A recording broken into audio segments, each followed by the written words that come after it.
Welcome back to Keep It Real Boxing. This is Cyphbox, and let's get into it. So we've got the negotiations going on at the moment between Eddie Hearn and Joseph Parker, or Anthony Joshua and Joseph Parker, etc. Basically, Parker's put up this tweet saying, "Thanks for offering me basically less than what you offered Martin," and Eddie Hearn's replied saying, "Your information is incorrect. Pick up the phone. Stop. Get off the internet. Let's talk about it."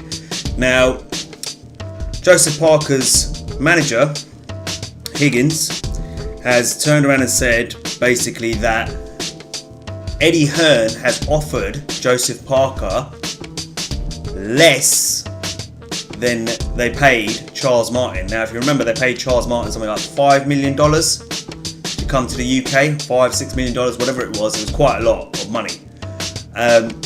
And Joseph Parker is claiming that he was offered half of that. Now, David Higgins, who is the promoter, manager, whatever, of Joseph Parker, has basically stated that Eddie Hearn has lowballed Joseph Parker. That he's spoken to Eddie about what Charles Martin actually got paid, apparently, and even with what Eddie Hearn told him, basically it was still a lot less. What they offered Parker was still a lot less than what they paid Charles Martin to fight Anthony Joshua. His point being is, how can you offer the WBO World Heavyweight Champion Joseph Parker less money to fight in a unification fight against Anthony Joshua than you offered Charles Martin, who was defending his title against a challenger in Anthony Joshua at that time? Anthony Joshua wasn't a champion at that time, but yet you paid him more money than you're offering Joseph Parker. That's his point. Eddie Hearn, I'm guessing, is telling him that no, that wasn't true. We didn't pay him that much money. We didn't pay Charles Martin that much money. Whatever's going on behind the scenes. My point is, I agree. If this is true, of course, because we don't know what's true and what's not true. None of us are listening in on those phone calls or reading the emails they're sending each other. So I don't want to accuse Eddie Hearn of lowballing Joseph Parker if it's not true. But if it is true, then I think Eddie Hearn needs to kind of rewrite the check, because you should be able to at least offer Joseph Parker the same amount of money as you did Charles Martin. Let's not forget, for the last fight against Takam, Anthony Joshua made over $20 million. Carlos Takam, from what I understand, got paid $5.25 million. So if you can pay all these guys like Takam, Charles Martin, close to $5 million, or anywhere in that region, why can't you pay Joseph Parker the same amount of money, or even a little bit more, and say, "Here you go, here's $7 million, come over here and fight Joshua"? I'm pretty sure, it sounds like he'd probably take something like that, $7 or $8 million. And fair enough, Eddie Hearn's always talking about the money in the UK and stuff like that.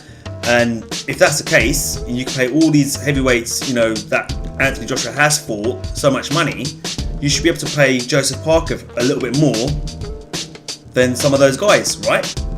In theory, when you think about it, throw an offer out there, 6, 7, here you go, all right, 8 million max is what we're going to offer you, whatever it is.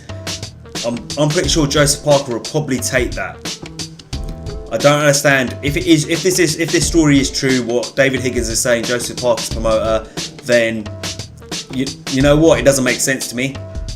That why would you pay Charles Martin and Carlos Takam and so many other heavyweights so much money to come over and fight Anthony Joshua, but then you're lowballing the champion who you want to have a unification fight with, and that unification fight is a higher profile fight than any of those fights before. Maybe not the Klitschko fight, but any fight before the Klitschko fight, even the Carlos Takam fight. This fight is, it has a higher profile because it's a unification fight.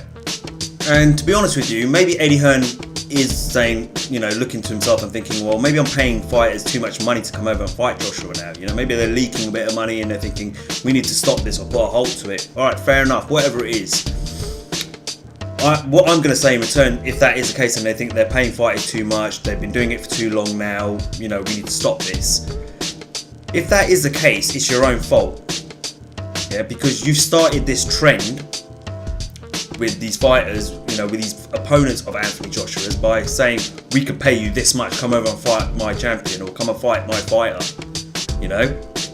You've set a trend yourself. Yeah, you've set this picture that there's this world of money available here in the UK boxing market, that you can't get paid anywhere the amount of money where we can offer you. Anywhere in the world you won't get paid it. You'll only get that kind of money here in the UK. We've got the big bucks, basically is what they're saying. And when you send that message out to the division, to the world boxing community, you're clearly telling people, well, in America I'll probably only get $1 million, maybe $2 million for that fight. But in the UK, I could get 7 or 8 million if I'm a champion.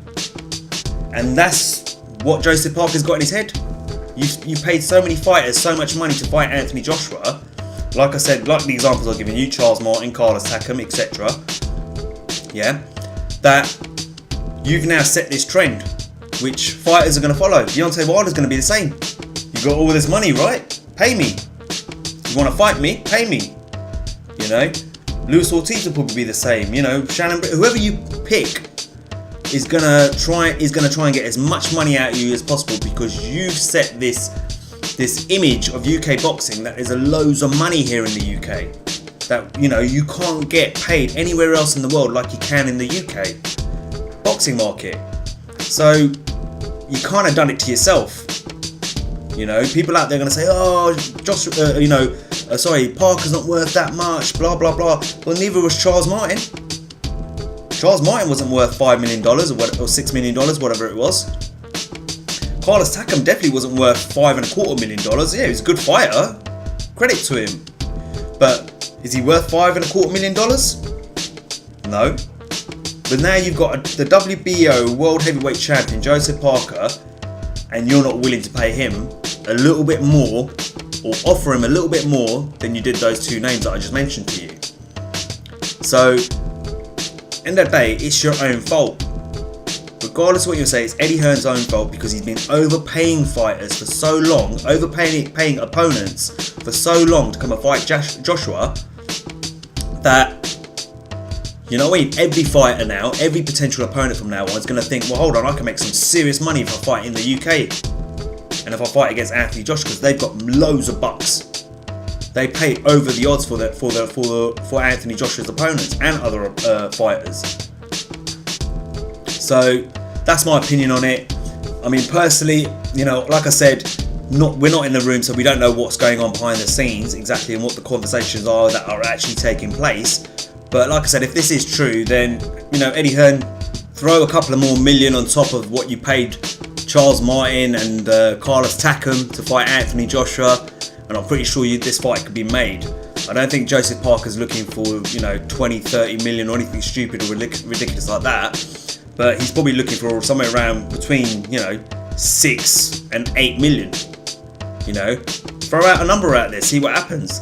But at the same time, it's your own fault if you're trying to now cut back on how much you're paying Anthony Joshua's opponents, because the damage is done. Every fighter's expectation now is that they want to get paid big, because you've created an image of the UK boxing market, which is that it's rich with money, and you at MATCHROOM Boxing and Sky Sports can afford to pay fighters that kind of money to get them over to fight Anthony Joshua. Anyway, that's my opinion on it. As always, guys, like, share and subscribe. Until next time, this is Icebox reminding you to keep it real.